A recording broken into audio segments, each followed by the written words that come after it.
그 프레시안은 작년 6월에 협동조합으로 전환했습니다. 전환하게 된 것은 2011년도에 만든 협동조합 기본법이 2012년 말에 발효가 되면서 2년 동안에 한해서 기존의 주식회사가 협동조합으로 전환하는 것을 허용한다 해서 저희가 시도를 한 겁니다.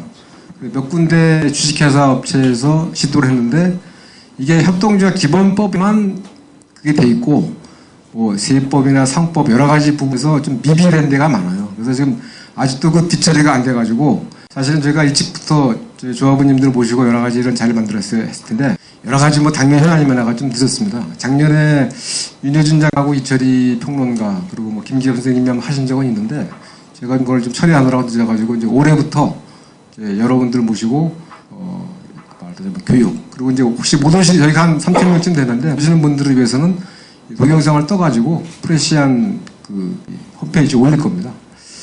그 2011년도에 협동조합 기본법이 만들어졌는데 그 해가 유엔이 정한 세계 협동조합의 해였습니다. 왜 정해졌는지 아세요? 그 정해진 게 2008년입니다. 그러니까 보통 유엔이 정하는 올해 무슨 해는 3년에 정한답니다. 근데 2008년도에 2011년을 세계 협동조합의 해로 정하자라고 유엔이 정했어요. 그건 왜 그랬냐면 그 해가 세계 금융기관 해입니다. 사실은 뭐 지금 여러분 아시겠지만 2008년도에 일어난 세계 금융위기를 극복하기 위해서 미국이 엄청나게 돈을 찍어냈잖아요. 양적 완화라고 그래가지고. 그걸 거두니까 지금 뭐 아르헨티나나 뭐 베네수엘라 이런 나라들이 난리가 났는데 그때 2008년도에 세계 금융위기를 맞으면서 협동조합 형태의 기업들이 금융위기에 굉장히 강하다.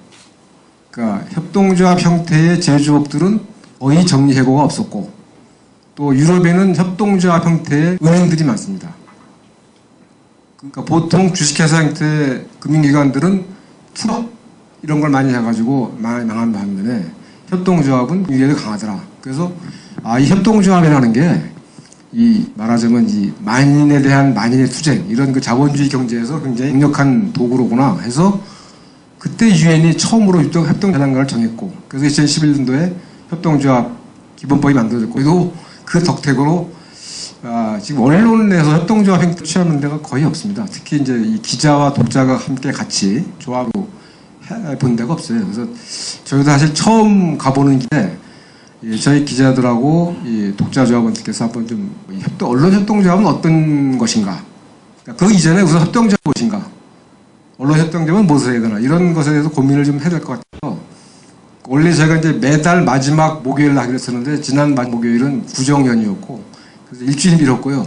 오늘 또 이제 27일 또 3월 27일 이렇게 해서 이제 다음번 그 사회적 경제를 공부하시는 정태인 박사가 강의해 주시고 그 다음번에는 여기 아이쿱 이 강의실을 이제 협동조합끼리의 뭐 협동 이런 게 굉장히 중요한 원칙입니다. 그래서 이제 그 아이쿱에서 여기 오셨는데 굉장히 고맙습니다. 그래서 여기서 손문강하고 이제 그 협동조합운동 오래 하신 분 활동가가 있습니다. 그분 해주시고 달에는 원주가 우리나라 협동조합운동의 발생됩니다.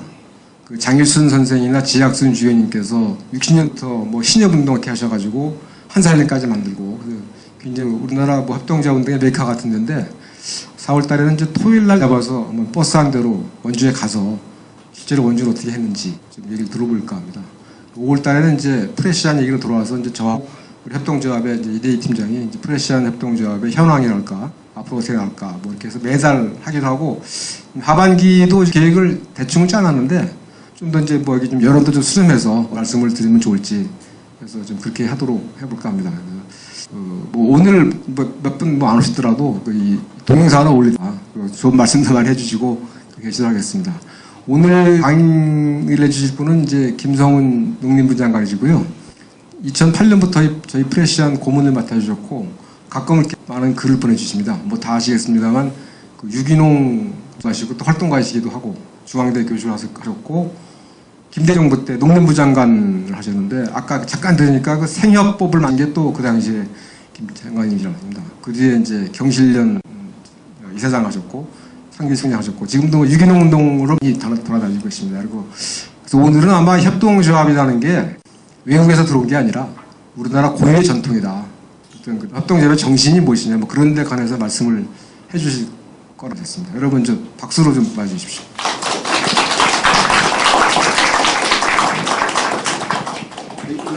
고소 공포증이 있어서 올라가면 말이 좀 떨리는데요. 맞습니다. 이 협동조합의 원형이 바로 우리의 조상들에 의해서 생활과 전통 속에 있었다는 것을 제가 여러분 앞에 강조하기 위해서 이 자리에 섰습니다. 또 저 개인적으로 일생이 협동조합하고 너무 이 세상에 태어날 때부터 지금까지 협동조합하고는 떼려야 뗄 수 없는 그런 연을 가지고 있기 때문에 그런 사적 이야기도 슬쩍 끼워 넣고 말하겠습니다. 먼저 젊으신 분들이 오셔서 제가 질문형 자문 잘하겠습니다. 바르셀로나의 유명한 것이 뭐죠? 바르셀로나 하면은 축구단. 예. 바르셀로나 축구단. 그것이 협동조합이라고 아시는 건가요? 협동조합식으로 만들어져서 협동식으로 운영되고 있어요. 바르셀로나 축구가. 지금 협동조합이 별거 다 있다는 것을 말씀하려고 하는 겁니다. 또 여러분 교과서에 협조합을 배울 때 로치텔 7대 원칙이다. 지금도 협동조합이 7대 원칙 써 있습니다만 그 근본은 근원은 거기서부터 시작했는데 그 로치텔 협동조합도 사실은 노동자들의 소비자 협동조합이라는 사실이 또 여러분 아시는지 궁금해하네요. 노동자들이 이거 자꾸 산업하면서 생필품들이 필요한데 개별적으로 하려고 보니까 너무 요즘 표현으로 유통 마진이 너무 많고 폭리를 취하고 그러니까 우리가 공동 구매하자, 공동 생활하자 해가지고 시작한 것이 그 협동조합의 또 소비자 협동조합의 하나의 그 원형입니다. 근데 농업 생산자끼리의 또 주소농, 가족농들끼리의 협동조합은 여러분 잘 아시는 농업협동조합. 또 조그만 어선을 가지거나 또는 어선도 없는 마지막 양식을 하는 어민들이나 갯벌에서 낙지나 잡아서 사람들이나 이런 소위 중소 영세 어민이 원래 모여서 대자본에 맞서서 효율과 이윤을 만들어내자. 그래서 그러려면은 조그만 사람들끼리도 합쳐야 큰 덩어리가 될 거 아니냐. 해서 또 수사협동조합도 있고요. 이제 각색의 협동조합이 일어나고 있는데 이것이 특히 최근에 와서 크게 각광을 받은 것이 아까 임규 이사장께서도 말씀드린 것처럼 그 세계적인 금융공황이 2008년에 발생했을 때 그리고 그 전에 또 그 후에 이어진의 성격으로 유럽의 각국 경제가 막 또 기업들이 퍼져 나갈 때 끄떡없이 버티고 요즘 표현으로 하면은 아주 그냥 평온하게 잘 먹고 잘 사는 일본의 사람들이 있는데 그것이 다 협동조합이 경제와 생활의 주축이 되고 있는 곳이었어. 특히 유럽사에서 경제가 하지만 개파이나 다름없어. 이탈리아도 협동조합이 아주 온통 도시가 협동조합으로 각종 협동조합으로 가득 차 있는 원드라곤이나 이쪽에서는 세계적인 경제불황, 유럽의 경제불황, 이태리 자체의 경제에 소위 불황하고 관계없이 사람들이 행복하게 아주 잘 살고 있었어요. 그래서 이 협동조합의 힘에 대해서 또 협동조합의 그 엄청난 마력에도 관심을 다 갖게 되고 이것이 마침내 유엔이 2011년을 협동해로 지정하게 된 겁니다.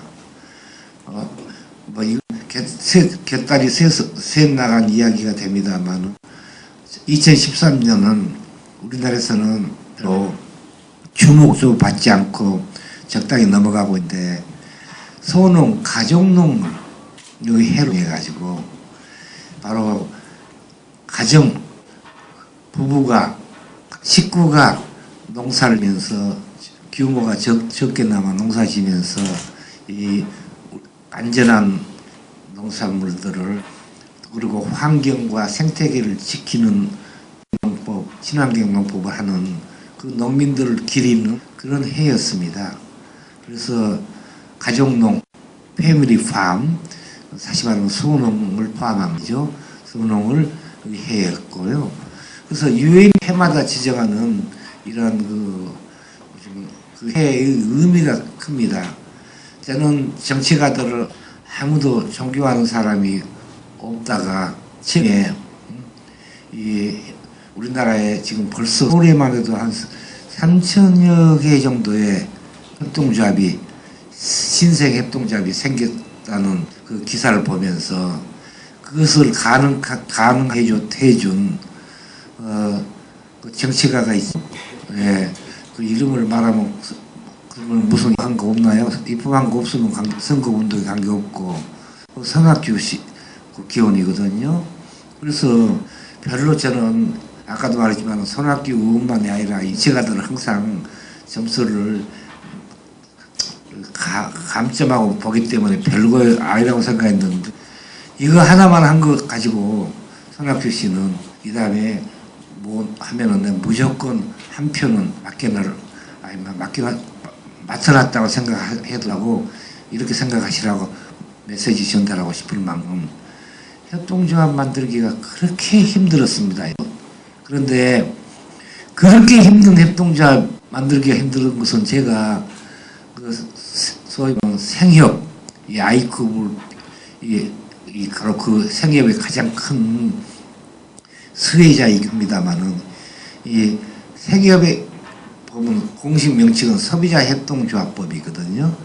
이 소비협동조합을 만들기 위해서 그렇게 대공과 또 대자본의 여기에 유착한 일부 법률학 교수들로부터 방해를 받고 또 슈퍼마켓 협회와 슈퍼 체인 협회로부터 반대를 받고 거의 이 생협법을 만드는 20년 동안을 법안도 만들어 놓고 그 당시 소비자 협동조합을 담당하는 경제기획원 통국장 서랍 속에서 20년간 그 법안이 썩히고 있다가 이제 경제기획이 재정경제부로 바뀌어지고 국민의 정부 들어와서 하필이면 운이 좋은지 나쁜지 몰라도 제가 초대 농림부 장관이 돼가지고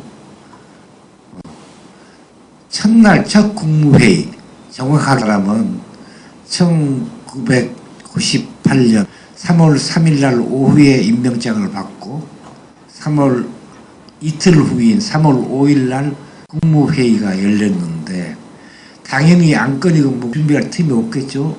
바로 그저께 오후에 임명장 받고 어제 인사하고 현황도 파악 못하고 있는데 국무회의가 첫 열렸는데 국무회의를 그날에 따라서 총리가 아니고 대통령이 직접 주재하면서 그런 안건을 준비하지 못했고 그리고 아직은 여러분들이 업무를 파악하지 못했기 때문에 자유주제를 내놓고 여러분의 의견을 이렇게 개진해 달라 하면서 자기 소관 부서 일에 관계없이 어떻게 하면은 IMF 위기를 빨리 극복할 수 있으며 특히 마구 치솟고 있는 물가를 안시킬 수 있는가 여기에 대한 안이 있으면은 아까도 말했지만은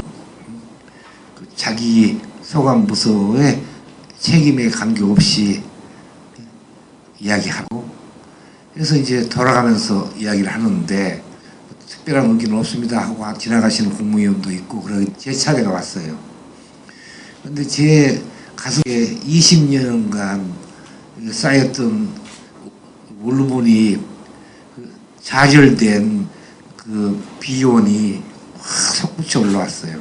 그래서 제가 제 차례 왔을 때가 선진국은 말할 것도 없고 중진국 심지어 개발도상국만 해도 생산자 협동조합만 있는 게라 농어민들의 생산자 협동조합만 있는 게 아니라 소비자들의 협동조합이 있어가지고 생산자와 소비자 간에 서로 신뢰를 바탕으로 한 친환경 유기농산물의 거래가 활발히 이루어지고 있고 친환경 각종 공산품들 제품들도 바로 소비자의 손에 저렴하게 닿을 수 있도록 이런 체제가 유지되고 있는데 대한민국만은 지금 건국이 된 지 60년이 훨씬 넘었어도 아직도 소비자 협동조합 생협이 없는 유일한 중진국입니다.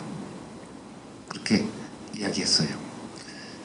그러니까 생협이 되면 뭐가 좋느냐고 그래서 아니 지금 생협이 22여 년간 각종 생협이 지금 존재해 오고 있습니다만은 다 법률적인 뒷받침을 못 받는 임조직이다 보니까 일반 구멍가게라도 더 차별을 받고 그냥 대우를 못 받아서 그게 맞으면 자신력을 잃고 있습니다.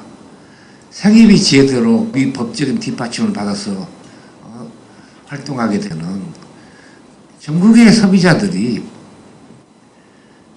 안전한 농산물을 합리적인 가격으로 직접 조달할 수 있고 그걸 또 직접 조달하는 농민 생산자에게도 판로가 확보되고 소비자들에게는 소비자들대로 아까 말한 이익이 있고 특히 환경 생태계를 살리는 그러한 농산물과 각종 제품들이 판매될 그런 출구를 확보함으로써 우리나라에 전체적으로 크게 도움이 될 겁니다. 그리고 이건 협동관계로 이루어지기 때문에 폭리를 취하거나 물자가 부족했을 때 가격을 폭등시거나 또 너무 많이 수입돼 가지고 가격이 폭락했을 때 농민들을 후려치거나 이런 일이 없을 것이니 바로 모두의 님께서 제시하신 대로 국가 안정에 큰 기여를 할 거라고 확신합니다. 왜 그 좋은 것이 아직도 안 되어 있냐고 그러대요. 그래서 그것은 제가 직접 소관사항이 아니라 말씀드리기는 참 딱합니다. 이렇게 하니까 어느 부 소관이냐고 하니까 재정경제부 장관이 제2부 소관입니다. 그럼 왜 그게 그런 법이 아직까지 생협법이 편의상 생협법이라고 표현하겠습니다. 소비자조합법이 안 됐느냐고 그러시대요. 답을 안 하시대요. 그래서 제가 아주 시민운동, 농민운동 등 가락이 아직도 남아있어지고 뭐 장관 든지 이틀밖에 안 됐으니까 그냥 그대로 말했죠. 소매상들 조직인 슈퍼치협회에서 그 전에 최고 권력층하고 아주 가까워가지고 같은 장로하면서 계속 저희 교수들과 생협이 법안까지 만들어서 법조문까지 만들어서 제출했어도 지금 안 되고 있습니다. 그랬었죠. 사실대로 말했죠.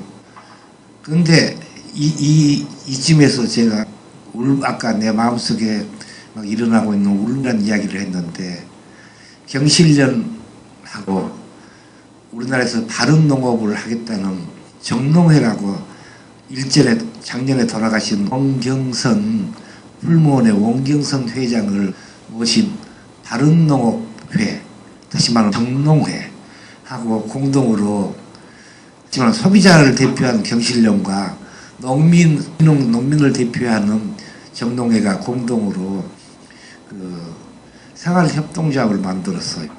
그래가지고 이구 동성으로 양쪽에서 김성훈이가 이사장 하면은 다 농도 알고 경제도 알고 협동조합도 아니까 잘하고 저는 그 말이 맞는 말이라고 생각해요. 그래서 제가 이사장을 맡았어요. 또 전국의 친환경 농민들도 유기농민들도 제가 이사장이라 하니까 그냥 계속해서 대상으로 물건 갖다가 줬어요. 근데 결론부터 말하면은 1년 반을 제가 이사장을 했는데 적자가요. 이제 좀 오래 지나가지고 기억이 안 난다. 하여튼 2억이 넘은 적자가 생겼고 그 중에 네 정말 나한테는 너무너무나 소중한 내 돈도 기백만 원이 꼬라박고 은행에 빚지고 이렇게 돼가지고 제가 파산 직전까지 돼 있었어요. 그러다가 어떻게 일본 표현 일말로 후로크로 제가 농림부 장관 되는 바람에 지금 이렇게 이 자리가 바뀌어져 와 있지만은 걸리는 건 지금 경실련 정농생협 이 적자를 내 적자를 어떻게 해결할 뿐만 아니라 2년째 유기농 농산물 대액 못 받고 있는 전국에 다 아름아름 그 농민들 어떻게 얼굴을 대하나 이 생각이 그냥 떠올라가지고 죽겠는 판인데 참 질문 잘해 주셨죠. 그래서 그 생협법 이야기가 그냥 튀어나온 것입니다. 이것은 준비된 답변이 아니라 원한에 서린 답변이었습니다. 그런데 이 대목에서 제가 거기까지만 하고 말해야 하는데 지금 딱 한 달이 지났어요. 딴 한 건을 심의하다가 갑자기 대통령께서 협동조합 말이 어디 그 딴 한 건에서 뭐 나온 거 있었어요. 잠깐 해놓고는 그때 우리 첫 국무회의 때 이야기한 생활협동조합인가 뭐 소비협동조합이 그거 어떻게 돼가요? 하고 그 담당하는 장관한테 질문을 하셨어요. 그럼 그 담당한 장관께서 아직 검토 중입니다 하고 대답하시더요. 검토 중이면 검토 중이야죠. 그래서 넘어갈 뻔죠. 근데 아까 제가 좀 말했지만은 내 돈 생돈도 거기에 들어가 있고 내가 지금 내 이름으로 임의조직이다 보니까 내 이름으로 돈을 다 빌렸거든요. 외상도 내 이름이거든요. 임의조직이니까 법인조직이 아니니까. 지금 프레시안에서 하는 적자 나더라도 박인규 이사장이 다 책임이 아니거든요. 우리 진짜 법인의 협동조합이 책임이죠. 그러니까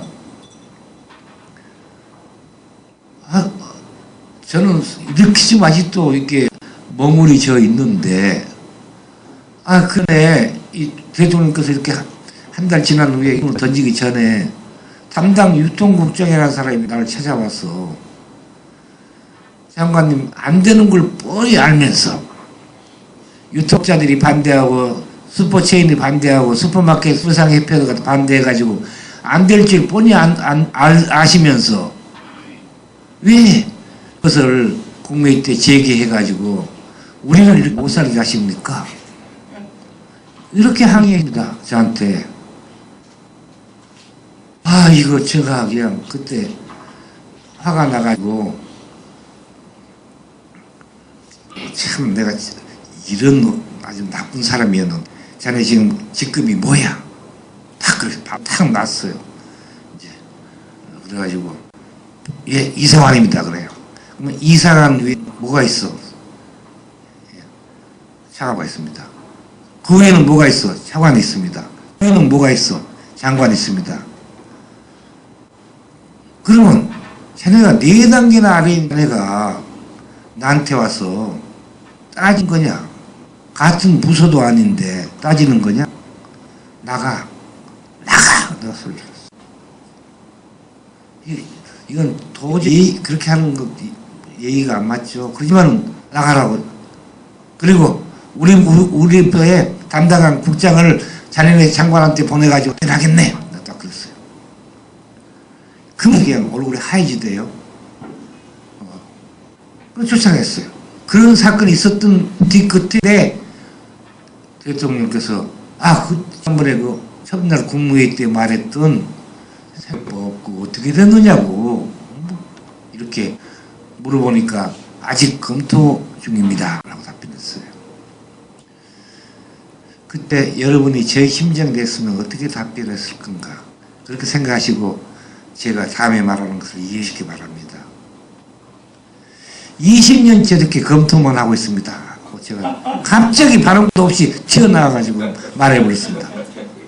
그냥 지금 내가 목소리 낮춰서 말하지만 거기서 크게 말이죠. 저렇게 20년째 검토만 하고 있습니다. 안 웃으세요? 그렇게 하니까 나는 틀림없이 그분이 그 장관께서 어떻게 그렇게 무엄하게 예의도 안 갖추고 그렇게 하느냐고 항의성 말씀이 나올 걸 기대한 거죠. 기대하면은 그래 그러니까 당신이 귀 장관께서 국장을 나한테 보내서 항의하고 어떻게 만들어졌냐고 해가지고 그냥 다 바로 까불을 작정한 거죠. 그랬더니 갑자기 국무위원들은 뭐 전부 다 웃었죠. 저렇게 20년째 방금 손도 안 들고 그냥 갑자기 20년째 검토만 하고 있다고 하니까 다 웃었죠. 그러니까 갑자기 또가 웃는 소리들이 다 그쳐요. 그래서 왜 그런가 보니까 대통령 얼굴 안색이 하얘졌어요. 이거 큰일 났구나 이거 발언권도 손도 안 들고 발언권도 없이 그리고 이게 요즘 표현으로 하면 시정 잡배나 다름없이 그런 식으로 국무회의에서 대한민국 국무회의에서 그렇게 하니 역시 운동권 출신이었구나 이렇게 생각하실 것도 같고 나도 아주 당황했죠. 이제 다들 침묵했죠. 그런데 벌써 그 장관님이 일어서니 즉시 쉼터록 준비하겠습니다. 그 전 정권에서도 장관 했던 분이거든요. 역시 장관은 두 번째 해볼 만한가. 그러니까 그냥 위기가 탁 대통령 안색이 풀어지고 우리 모든 위원들도 마음 편해지고 즉시 이제 준비하겠다고 하니까 그렇게 해서 1년 걸려서 생긴 것이 이제 법조문 만들고 관계부처 다 협의하고 관련된 모든 법문들 다 법사위에 가서 또 고치고 그런 정상적인 절차만 해서 1년 걸려서 생애법이 만들어졌거든요. 그런데 막판에 가서 브레이크가 걸렸어요. 그 당시 IF 위기 타개의 목적으로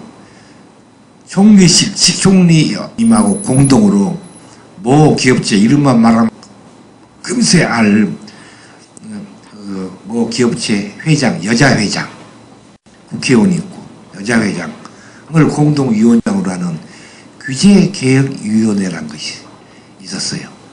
모든 새로운 법률을 개정하거나 제정할 때마다 규제개혁위원회를 통과해요. 새로운 규제를 만들어내는가 여부를.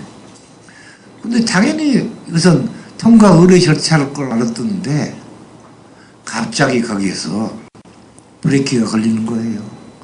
중앙정부가 협동조합을 지원할 수 있다 할 수 있다라는 말도 지워라.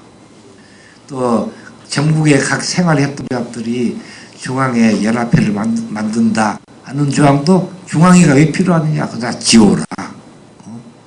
또 친환경 제품을 판매한다는 거. 친환경 제품은 빼라. 공산품이다. 친환경 농산물만 판매한다고 해라. 이런 식으로 그냥 뭐 부족 살 빼고 기름 빼고 뭐 다 빼고 빽만 남겨놓은 거예요.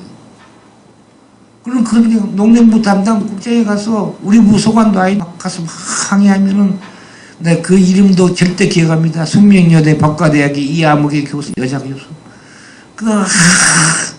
이런 엉터리 법률을 우리 유통업계를 다 짓밟으려는 법률을 김성은 농민운동가 운동권 교수 장관이 뭐 이거 하자고 했다면서 하면서 그냥 그 기업가 회장 출신 여러분 궁금한데 나중에 마이크 꺼놓고 누군지 가르쳐 줄 거예요. 그분 이름은. 그분이랑 같이 짜가지고 그렇게 완전히 그냥 살다 발라놔 버렸어요. 기름도 빼놓고 피도 빼버리고. 그래서 지금 이 중앙의 기능이 없어져 버려가지고 그건 아이급대로 중앙회가 있고 따로 있고요. 지금 한살림은 한살림대로 따로 있고 또 전국 생협연합회라고 해놓고는 유리함이 없어져 버리고 법적으로 아무 뒷받침을 못 받으니까요. 임의조직이니까. 임의조직은 아무것도 안 되는 거거든요. 구멍가게라 말이 쉽게 되니까. 그런 경험을 가지고 있던 제가 제일 먼저 박인규 프레시안 대표님한테 만나자고 그것이 작년 정확하게 1월 달이에요. 1월 지금보다도 좀 더 일렀어요. 아마 1월 15일이나 20일 됐을 거예요. 1월달에 만나자 해서 찻집에서 만났더니 주식회사를 지금 어떻게 협동조합으로 한번 바꿔보려고 한다고. 그래서 내가 아니 그 손학규 국회의원이 만든 그 법에 그 할 수 있는 조항이 있더냐 하니까 좀 전에 말한 것처럼 2년간 그 기간 안에는 할 수 있다 한다. 그러면은 그 주주들 프레시아 만들 때 꽤 돈을 많이 투자한 주주들이 있는데 그분들이 동의할 것이냐고 하니까 지금 구두로 개별적 접촉했지만은 다들 그 프레시안에 나갈 길이라면은 동의해 주겠다 라고 말씀하셨다는 거예요. 그러면 나도 여러분 여성 여기 회원님들 양해해 주세요. 나도 마누라고 원래 꼽을 쳐놓은 돈이 조금 있었거든요. 네. 꼽을 쳐놓은 돈. 몇 년간 꼽을 쳐놓은 돈, 장소를 바꿔가면서 이렇게 감춰놓은 돈이 있거든요. 나도 500만 원 출자하겠다고 했어요. 기억하실런지 500만 원이라서 시험이에요. 그런데 3월 달에 프레시아는 점점 늦어지고 있고 아마 이제 주식회사를 바꾸려니까 절차가 복잡하겠죠.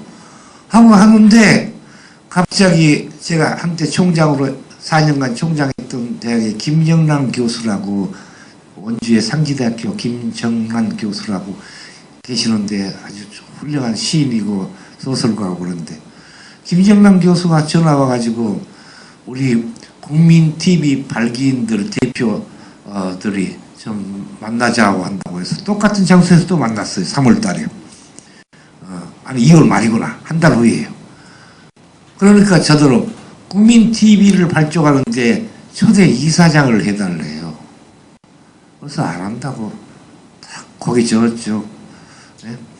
프레시안 내가 돕는다고 마음 먹었기 때문에 내 재력에 한계가 있으니까 안 한다고 했죠. 그러니까 뭐 나중에 때를 쓰더니 그러면은 초기 발족할 때 6개월간만 이사장을 해달라고 발족할 수 있을 때까지. 그리고 책임자 구해서 하겠다고. 그러면 그것을 각서로 써주겠냐고 해서 그분들이 각서를 썼어요. 다 그분들이 지금 이사들이에요. 상임이사. 그래가지고 약속의 말 국민TV 이사장님으로 김성훈 총장님을 모심에 있어서 6개월 후에는 자유롭게 해드릴 것을 약속합니다. 2013년 3월 1일 김정남 외 자자자 사인 다 했어요. 딱 받았거든요. 근데 3월 1일 날 발족했어요. 발기했어요. 그래서 꼬북채는 돈 주면서 200만 원을 이제 거기다가 출자를 했죠. 그래서 지금 프레시아인데 그 외에 출자금이 300만 원밖에 안 된 이유가 이제 알았습니다. 이제 아시겠죠? 이렇게 사적인 이야기를 이렇게 합니다. 그래가지고 하는데 이게 이사장, 국민TV 이사장 되기는 어려운지 몰라 이렇게 쉽게 됐는데 그만두기가 이렇게 어려운 걸 처음 봤네요. 후임자를 여러분 이름만 대면 다 아실 분들한테 찾아가서 아마 이제 이사들이 하면은 하도 사양해서 대한민국에 인격적으로 신망을 받는 덕망과 학식이 풍부하신 경륜이 풍부하신 분들을 이사장으로 모시는데 계속 못 모셔가지고 12월까지 6개월을 지나면 8월 말 되니까 나 이제 8월 말이니까 그만이다 하고 이제 이 약속대로 그만이라고 했는데 8월 말, 9월 말, 10월 말, 12월까지 가는 거예요. 그래서 내가 공개적으로 조합원들에게 12월 말에는 모든 결제라든가 뭐 문서 설람이라든가 행사에 결제도 않을 뿐만 아니라 행사에 일체 참석을 않겠다. 뭐 죽이 되건 밥이 되건 미안한 말씀이지만은 대행체제로라도 움직여라. 통일을 열어서라도 하시라고 해서 지금 올해 1월 1일부터 3월 달에 예정되어 있는 총회 열릴 때까지는 대행체제로 지금 운영되고 있어요. 그런데 난 당초 약속을 받았기 때문에 그래요. 그렇다고 박인규 이사장님 이미 그쪽에 출자한 200만 원을 빼다가 여기 내겠다는 뜻이 아닙니다. 그것은 변함이 없고요. 아니 오늘 강의료가 얼마 주신 거 몰라도 강의료 얼마 주시기만 하시면은 그놈에다가 보태서 100만 원은 또 넣을게요. 제가 약속 500만 원 꼭 출자금 채울게요. 그것은 사적으로 약속합니다. 그러니까 오늘 강의료 나 주세요. 그러면 사인 받았다는 사인하고 거기다가 보태가지고 100만 원 만들어가지고 출자금 다시 내겠습니다. 이렇게 사적인 이야기로 해서 죄송합니다, 여러분. 협동조합이라는 게 이제 그렇습니다. 이게 많은 분들이 협동조합에 대해서 우리나라에서는 오해가 많았습니다. 일제시대에는, 일본 치하에는 우리는 일제도 살아본 사람이고, 6.25도 겪어본 사람이고, 이승만도 겪어본 사람이고, 소위 말하면 여기 이명박까지 겪고 지금 박근혜 시대까지 겪고 있는 사람이니까 5.16도 다 봤고 해서 비교적 우리 각자가 아직은 역사의 증인입니다만은 일제시대는 협동조합 운동하면은 지금 독립운동한다고 했어. 지금 탄압했어요. 근데 독립운동한다고 탄압하기에는 이게 너무 명분이 좀 뭐하니까 공산주의 운동이라고 했습니다. 해방 이후까지도요. 6.25 때까지도 협동조합 하자고 하면은 협동조합 한다고 하면은 공산주의 빨갱이라고 했습니다. 모여서 그것도 주로 소농들이 힘이 없는 나약한 사람들이 모여가지고 큰 경영에 이점을 도모하자는 그러니까 큰 것하고 대응하자는 말이니까 이건 틀림없이 요즘 말로 하면은 뭐죠? 요즘은 빨갱이라 말 대신에 종북좌파 종북좌빨이 될 거예요. 협동조합 하면 종북좌빨이 될 거예요. 그래가지고 이게 아무리 칼막스의 책을 읽어보고 뭘 봐도 협동조합이 빨갱이라는 것은 안 되는데 하필이면 북한에 농장이 있는데 농장 이름이 뭐죠? 협동농장이에요. 천리마 협동농장. 그러니까 이제 또 협동이란 말만 쓰면은 이거 진짜 좌빨이에요. 종북 좌파예요. 그런데 제가 이제 미국에 유학을 5년 반 했습니다. 그래서 공부를 미국 자본주의를 제대로 공부하게 되니까 이 협동조합이라는 게 자본주의의 산물이에요. 자본주의가 오늘날 이 지구상에서 인간이 개발한 아직까지는 가장 그나마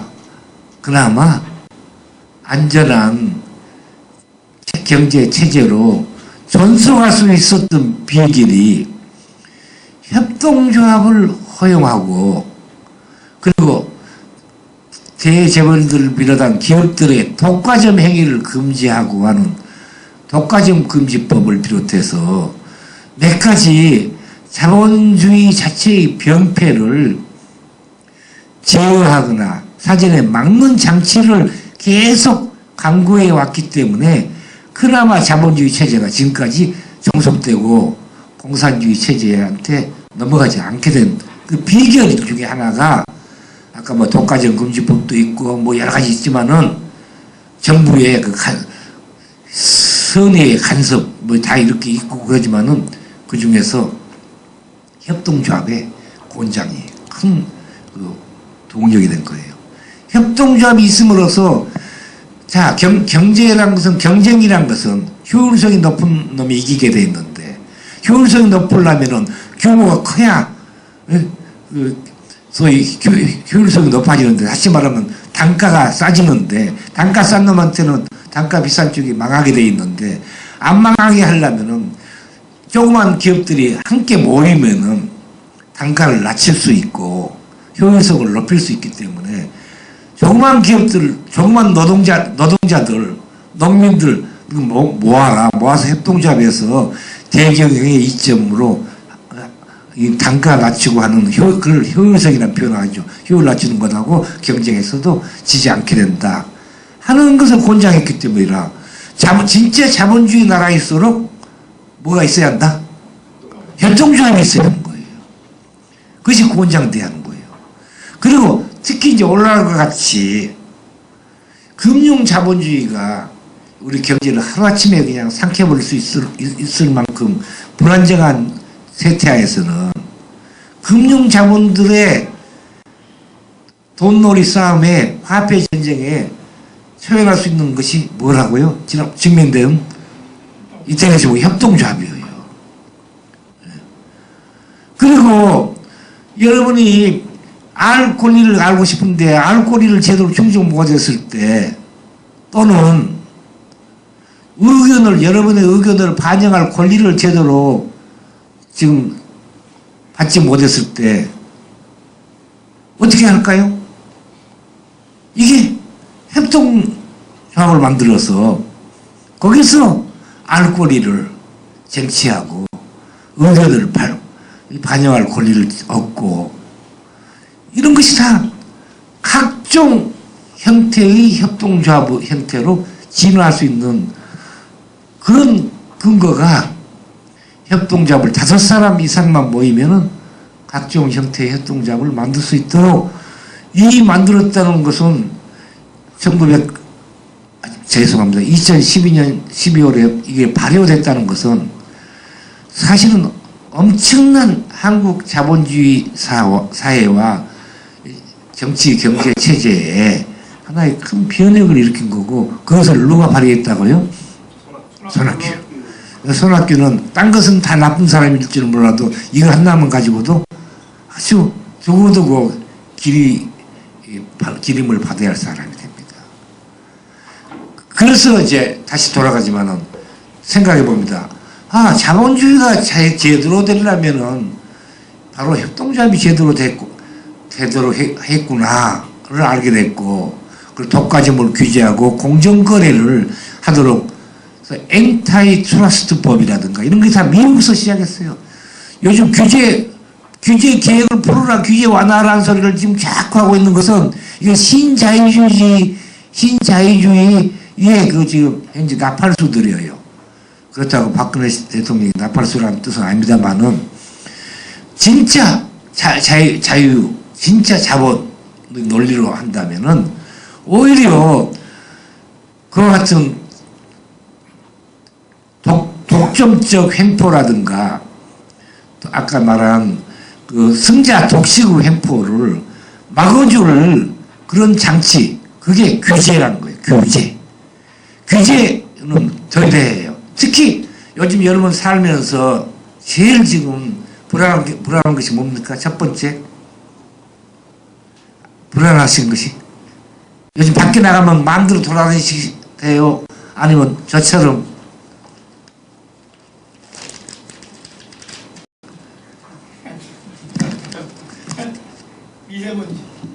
미세먼지와 황사, 대기오염 말입니다. 한마디로 대기오염.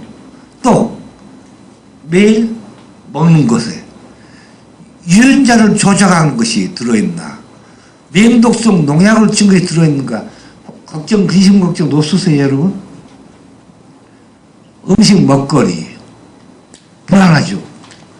그 다음에 세상에 내가 뽑아놓은 국회의원이, 내가 뽑아놓은 정부 대표들이 제대로 정치를 하고 있는가 안 한가, 이거 알고 싶은데 오히려 그 사람들하고 한패가 돼버리거나 대자본가들, 재벌들하고 한패가 돼가지고 그쪽 편만 들고 계속 가령 FTA가 좋다고 해가지고 지금 역사상, 아니 동서고금에서 우리나라가 제일 단시간 내에 48개국과 FTA를 맺었고, 그저께도 또 호주하고 FTA 맺었고, 또 지금 중국하고 FTA를 추진 중이고, 그리고도 또 태평양 동반자 협정이라는 TPP에 지금 가입하려고 환장해 있는데, 이것이 우리에게 어떤 생활상에 현재와 미래에 영향을 미치는가 아시고 계세요 여러분?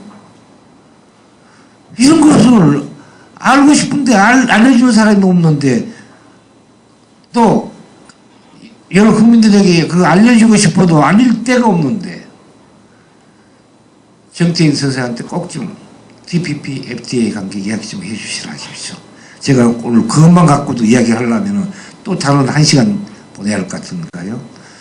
이런 알권리 이런 거 채워줄 것이 바로 이제 언론을 확보 못하니까, 언론, 말할 권리, 의견을 반영할 권리, 또 알 권리, 또 대기오염이다, 먹는 음식이다, 마시는 물이다, 이거에 대한 안전할 권리, 안전할 권리가 우리가 있는데, 더 넓게 말하면 우리가 행복할 권리가 다 태어날 때부터 했는데, 행복이란 게 마시고 먹고 말하고 사랑하고 이렇게 하는 것이 행복할 권리인데, 그런 거 또 자유롭게 의견을 발표할 이런 기회, 이런 것들이 다 여러 가지 형태로라도 표현할 길이 뭐냐. 일찍이 우리나라에서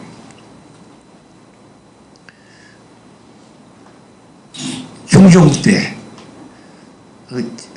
미완의 유명한 개혁가 혹시 조광조 씨 들어보셨죠? 요즘 정도전 씨에 대해서는 많이 조선조 초기 고려 말고 조선조 초기 정도전에 대해서는 TV에도 나오고 그러던데, 나는 역사상 조선조 500년에 세 사람의 그 개혁가를 생각합니다. 정도전과 조광조와 그리고 정조대왕 플러스 정약용, 다산 정약용. 근데 이 조광조가 이거 보니까 훈구, 소위 쿠데타에 성공해가지고 정권을 잡은 훈구 대신들이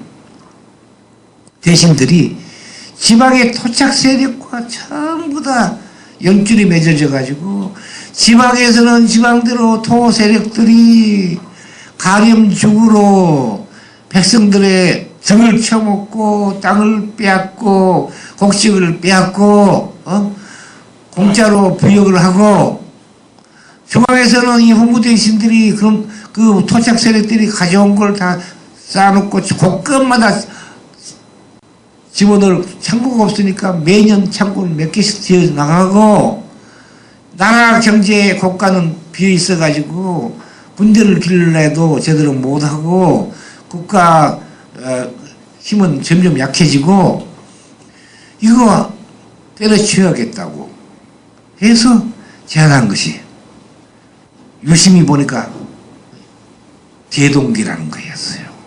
대동계 들어보셨죠? 대동계. 대동계도 이제 형태가 여러 가지 있습니다.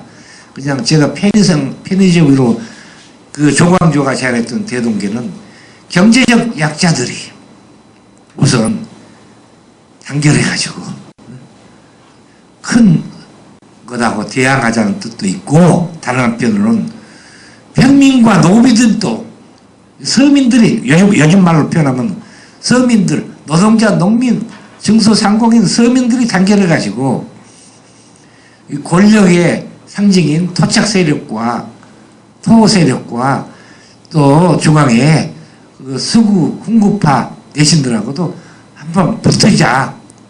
그런 것을 우리 대동기를 주장합니다. 이것을 이론적으로 완성한 사람이 두 사람이 있습니다. 아니, 세 사람이나 말하는데, 동시대 사람으로는 이익, 아시죠? 서호익. 이것을 경제적인 측면을 강조한 대동계의 이론을 확립합니다. 그것이 나타난 것이 향약이라는 것으로 나타납니다. 향약. 향약. 한 고향을, 일향을, 한 지방을 하나의 약속으로 모으자는, 하나의 그 일향을, 한 고장을 하나의 약속으로서 뭉치자는 뜻이 향약입니다. 향약. 들으셨죠?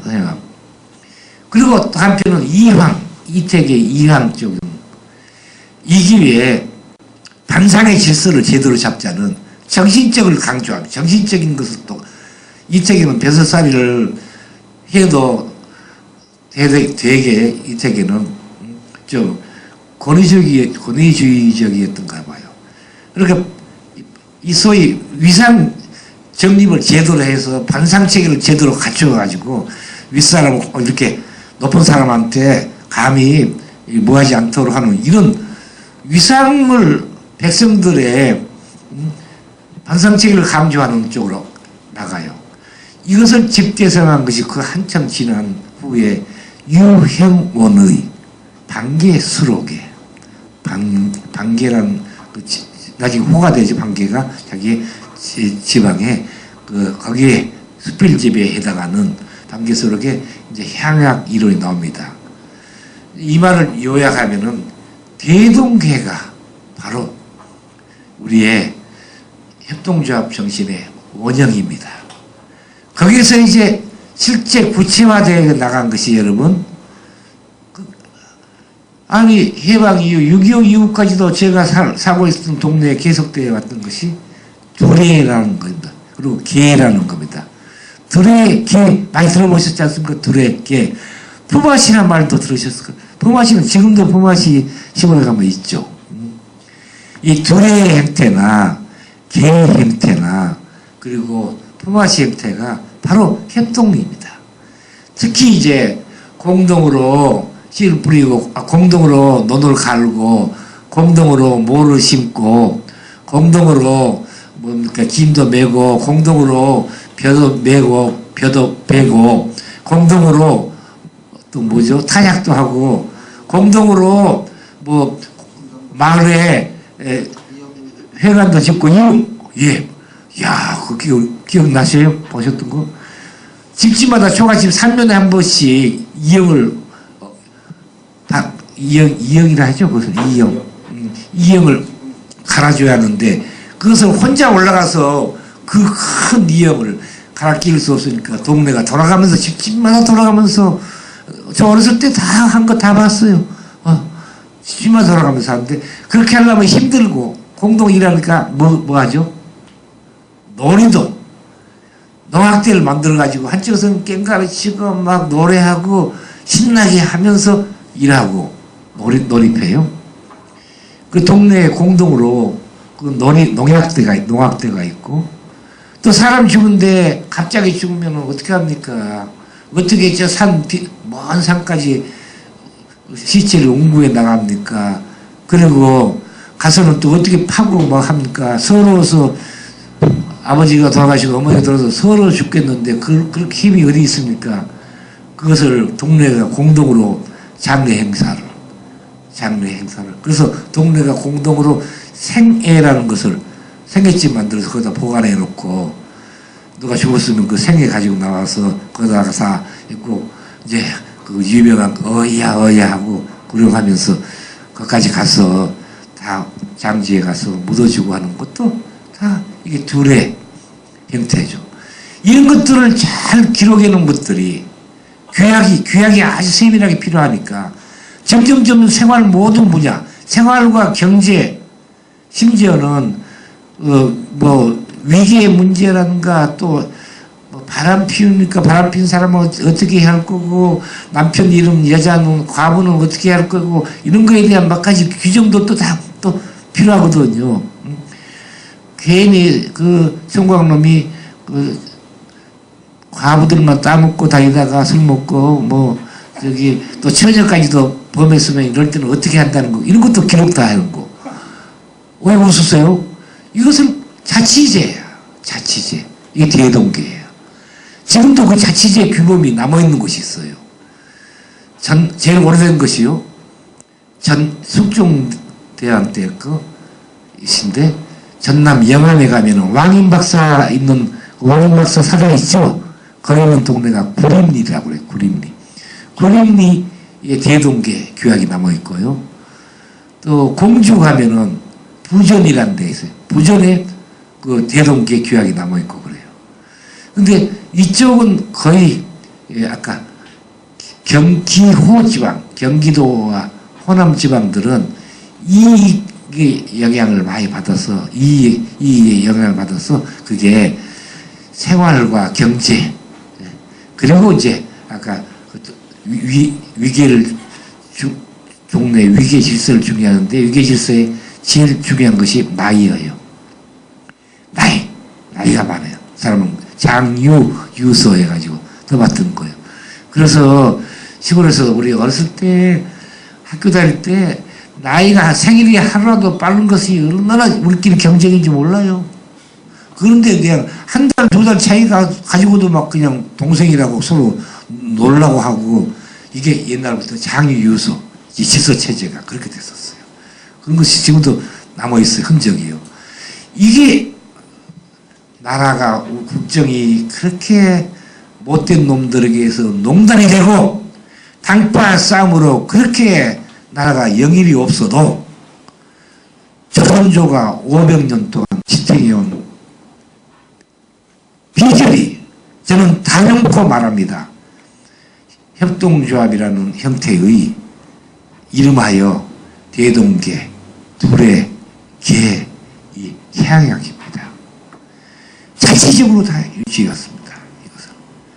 그러니까 왕이 혼미해가지고 여왕한테 외책한테 휘둘리거나 당파 싸움으로 서로가 정권만 잡으면 상대방을 싹 쓸어 죽여도 중앙은 그렇게 개판이 되어 나가도 조선조가 500년간 이렇게 외국에서는 드문 사례입니다.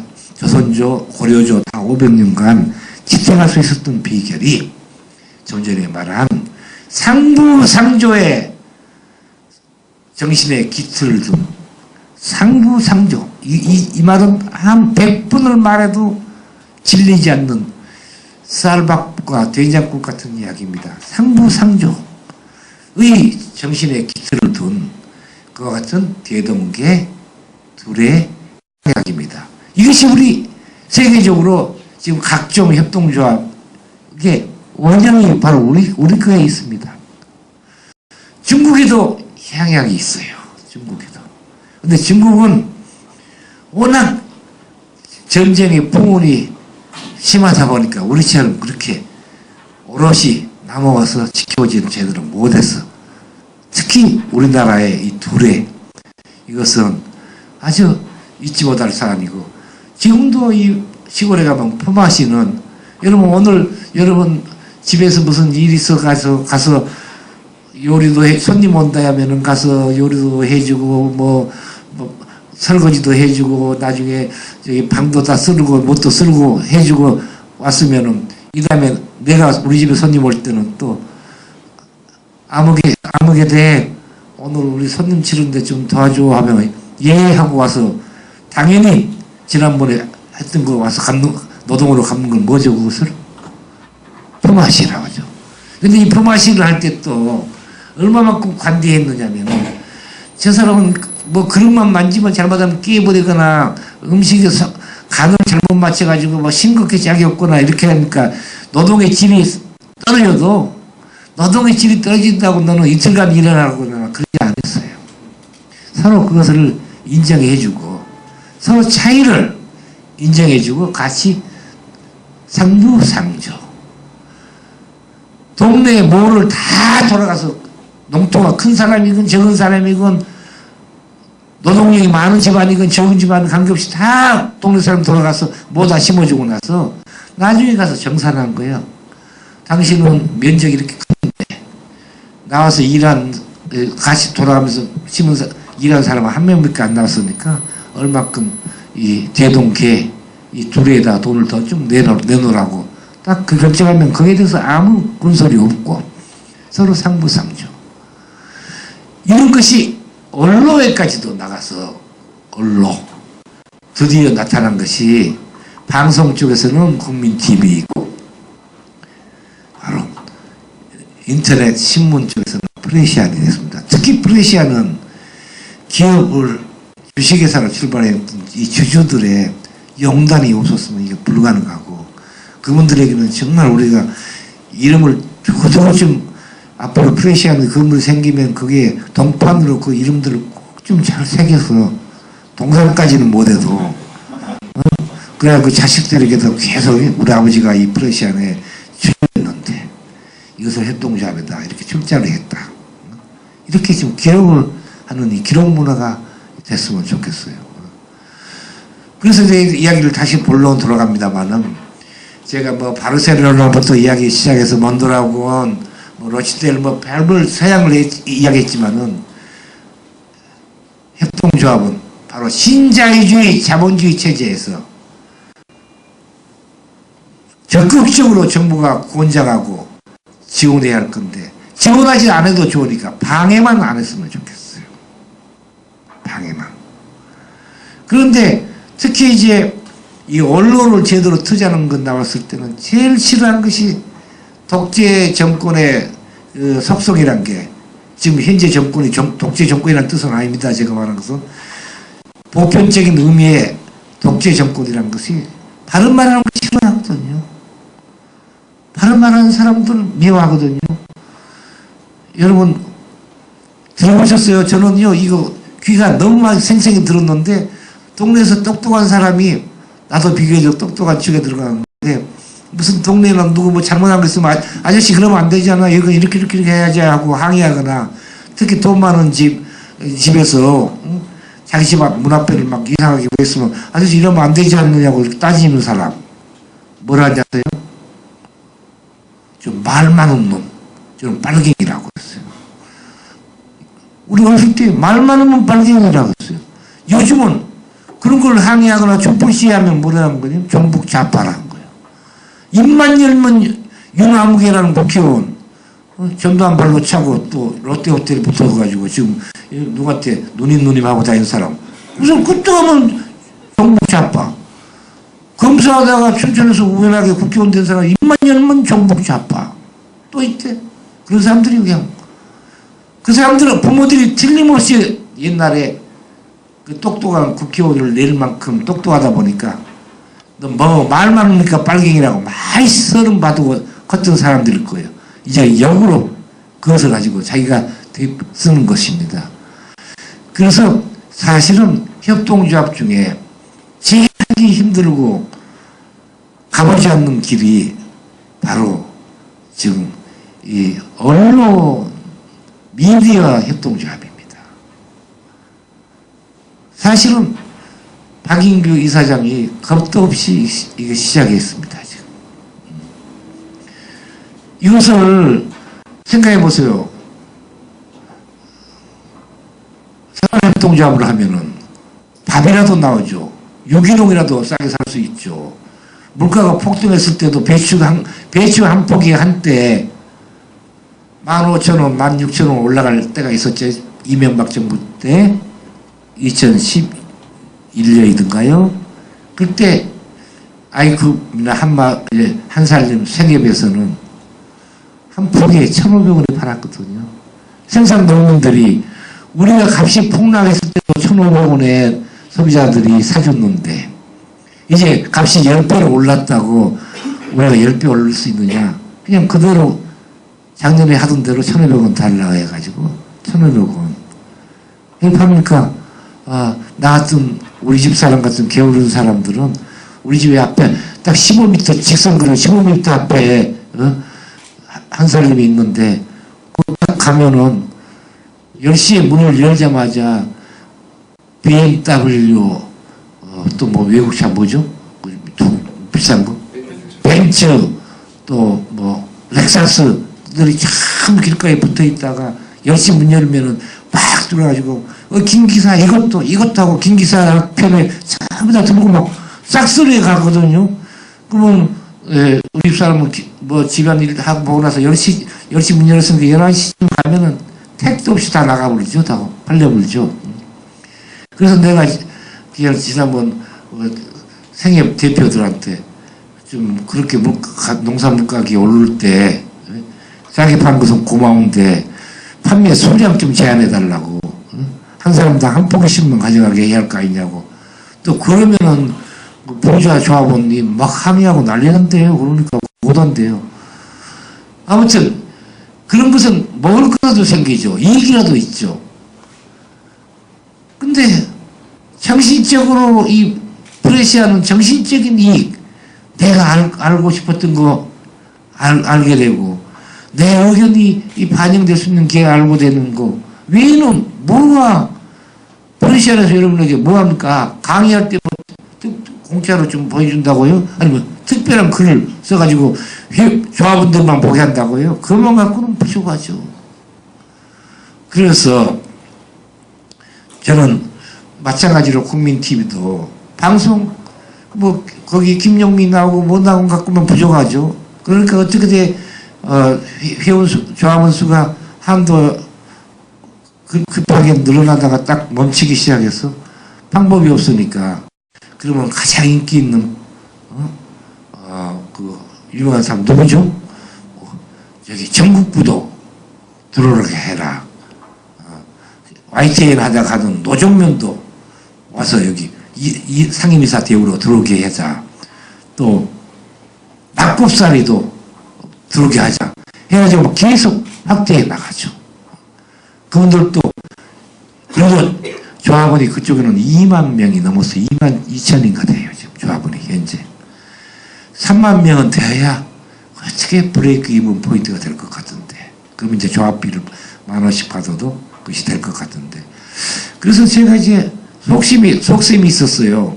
오늘 이 자리가 강연회가 안 되는 이유가 뭐냐면은 박영규 대표님하고 나는 이제 지금은 이사장이 아니지만은 아직도 이사장이 없는 전 이사장 입장에서 직전 이사장 입장에서 이게 방송과 이 신문이 통합돼서 한쪽에서는 미디어 협동조합이고 여기서는 언론 협동조합인데 이게 통합인까지는 못 나가더라도 왜냐하면 규가 있기 때문에 협동조합 간의 협동 여기 보십시오. 협동조합 협동 중에 아주 중요한 것이요.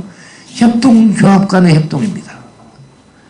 협동조합 간의 협동을 통해서 이 협동조합들이 서로 뭉치면 더 큰 시너지 효과를 낼 수 있으니까 시너지 효과 작은 것들이 큰 효과를 낼 수 있으니까 그걸 좀 강조해 볼수면 어쩌나 해서 그 상임이사 한 분이 박인규 대표하고 잘한다고 해서 그분한테 신신당부했더니 그분이 박인규 대표를 만나러 간다 하더니 만났는가 그 다음에는 자기도 그냥 그만뒀거든요. 정우현 씨 만나서 이야기 됐는지 몰라도 못 만났구나. 제 미션을 보냈는데 그 다음에 이제 지금도 그 이사들은 공식으로 제가 말하는 것을 기억합니다. 정영석 이사라든가 다들. 그래서 뭐냐면 당장의 협동조합 간의 협동은 뭐가 되냐면 그 기자를 뽑거든요. 지금 방송하려니까 기사하려니까 기자를 뽑아야 하거든요. 그러면 프레시안에 기자들이 많이 있거든요.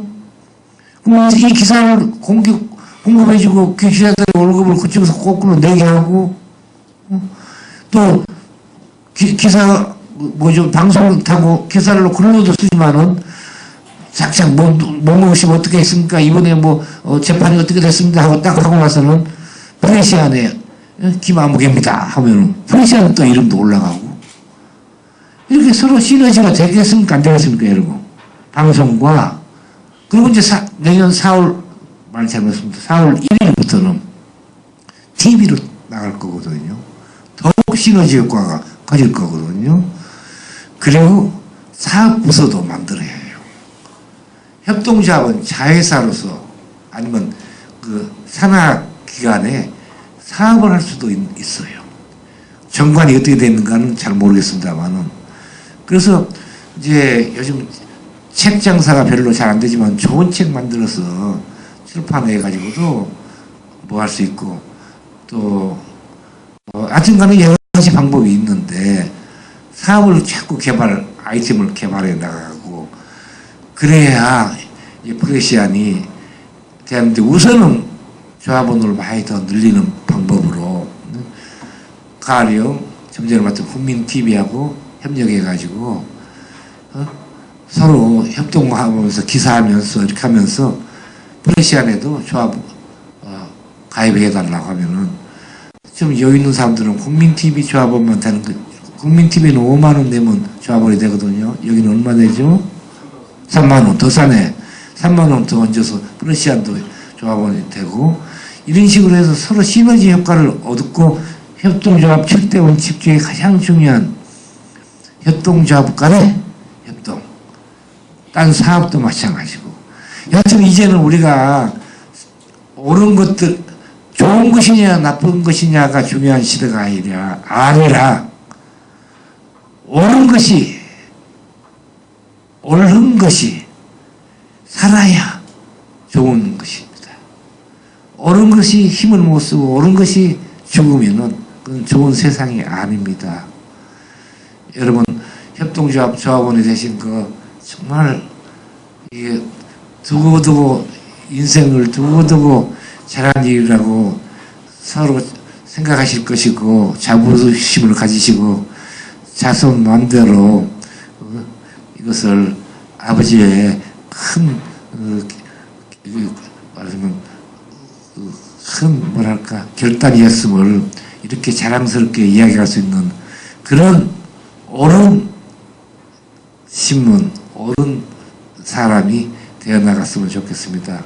오늘 제 이야기는 이렇게 막 동서고금 우왕좌왕 이야기했습니다만은 한마디로 서로 어려운 사람끼리 도와야겠고 약자끼리 서로 도와야겠고 약자가 아니어도 어려운 사람을 도와야 하는 이것을 우리는 이 오늘 협동조합 강의를 통해서 우리 조상들의 바로 DNA가 그리고 피 속에는 이 협동과 상부상조의 DNA가 여러분께 그대로 이렇게 지금 남아있다고 이렇게 감히 말씀드리면서 끝이겠습니다. 감사합니다.